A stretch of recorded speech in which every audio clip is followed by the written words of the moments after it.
ایک تو سردار اعجاز اسحاق صاحب کی عدالت کی بات پروسیڈنگ کی، اور دوسرا جو لارجر بینچ کی بات تھی۔ لارجر بینچ نے تمام درخواستوں کو یکجا کر دیا، سیاستدانوں کی بھی، وکلاء کی بھی، اور ہمارے میڈیا ریلیٹڈ جو ایشوز تھے، تو وہ اب منڈے کو اس کی سماعت ایڈجرن ہو گئی ہے، کیونکہ سب لوگ سردار اعجاز اسحاق صاحب کی عدالت میں۔ یہاں پر میری آبزرویشن ہے، اعجاز اسحاق صاحب کی عدالت میں جا کر یہ احساس ہوا کہ عدلیہ کتنی بے بس ہے۔ ایک ایسا معاملہ جس کا تعلق ایک غیر قانونی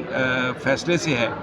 کسی قانون میں اس کی گنجائش نہیں ہے کہ جو پروسیڈنگ ہو رہی تھی سردار اعجاز اسحاق صاحب کی عدالت میں، اس کو اٹھا کے تو لارجر بینچ میں چیف جسٹس صاحب نے with a stroke of pen کر دیا۔ کوئی سیکشن اس کو سپورٹ نہیں کرتا، خود چیف جسٹس کے آرڈر میں ہے کہ سیکشن 24 اس کو سپورٹ نہیں کرتا، لیکن انہوں نے اس کا آرڈر کر دیا، تو ایک بے بسی کا اظہار ہے۔ اب یہ ایک فلسافیکل بحث ہو گئی ہے کہ ٹھیک ہے جی مقدمہ ادھر موو کیا جا سکتا ہے یا نہیں، لیکن اصل جو مقدمہ تھا، جو وکلاء کو ملاقات کی اجازت نہیں تھی، جو کورٹ کلرک کو عمران خان صاحب سے ملنے کی اجازت نہیں دی گئی تھی، اور یہ کہا گیا تھا کہ جی یہاں پر یہ تاثر دے دیا گیا تھا کہ جی ملاقات ہو گئی ہے، وہ ساری چیزیں جو ہیں اب لارجر بینچ کے پاس چلی گئی ہیں۔ وہاں پر سپرنٹینڈنٹ صاحب نے آگے کہا ہم نے تو جو کسی کو روکا ہی نہیں ہے، جو بھی آتا ہے ہم اس کی ملاقات کرواتے ہیں۔ یہ تو بالکل ایسے ہی ہے کہ وہاں پر ملنے نہیں دیتے، یہاں پر آگے کہتے ہیں کہ ملاقات کرواتے ہیں، یعنی کوا ہے ہی سفید۔ اور اگر کوئی بہت زیادہ بحث کرے تو وہ ایک تصویر دکھا دیتے ہیں پہاڑی علاقوں کی کہ یہ دیکھیں پہاڑی علاقوں میں کوا سفید ہوتا ہے۔ تو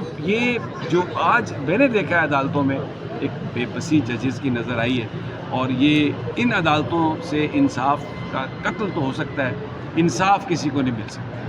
سر یہ بتائیے گا جیسا کہ یہ نوبت کیوں آئی کہ جیسا کو کہنا پڑا کہ آپ میری کورٹ کو بم سے اڑا دیتے، لیکن یہ جو معاملہ ہوا کیس ٹرانسفر کا، یہ نہیں ہونا چاہیے؟ تو میں دیکھ رہا تھا اوپر اعجاز اسحاق صاحب کا کمرہ ہے اور نیچے راجہ امین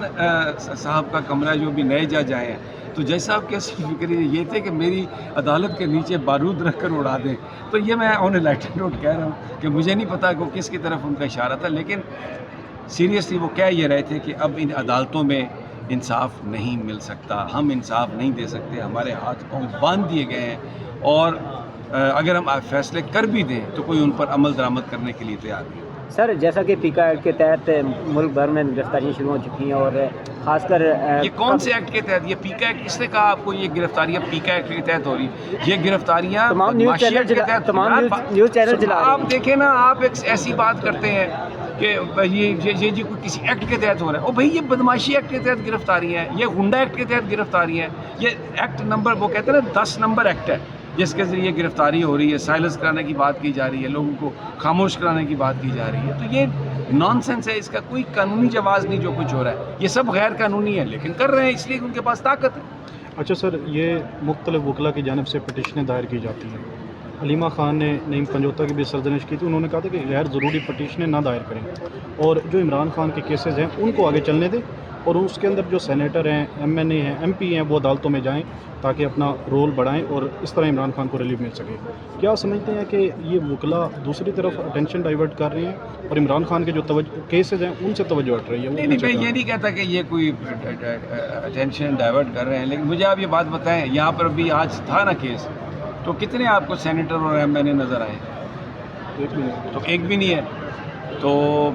اس کا مطلب یہ ہے کہ ساری صورتحال آپ کے سامنے ہے۔ دیکھیں، فیشزم ہے، جو لوگ نہیں آتے ان کی ایک وجہ ہے، یہ لوگوں کو گھروں سے جو یوٹیوبرز ہیں جنہیں میں سٹیزن جرنلسٹ کہتا ہوں، ان کو وہ اٹھا لیتے ہیں، ان کے بچوں کو مارتے ہیں۔ ابھی کیا ہو رہا ہے، بھائیوں کو بہنوں کو اٹھا کے غائب کرنا، مارنا۔ تو اسی طرح جو بہت سارے ہمارے لیجسلیچرز ہیں ان کے اوپر بھی سختی ہے، لیکن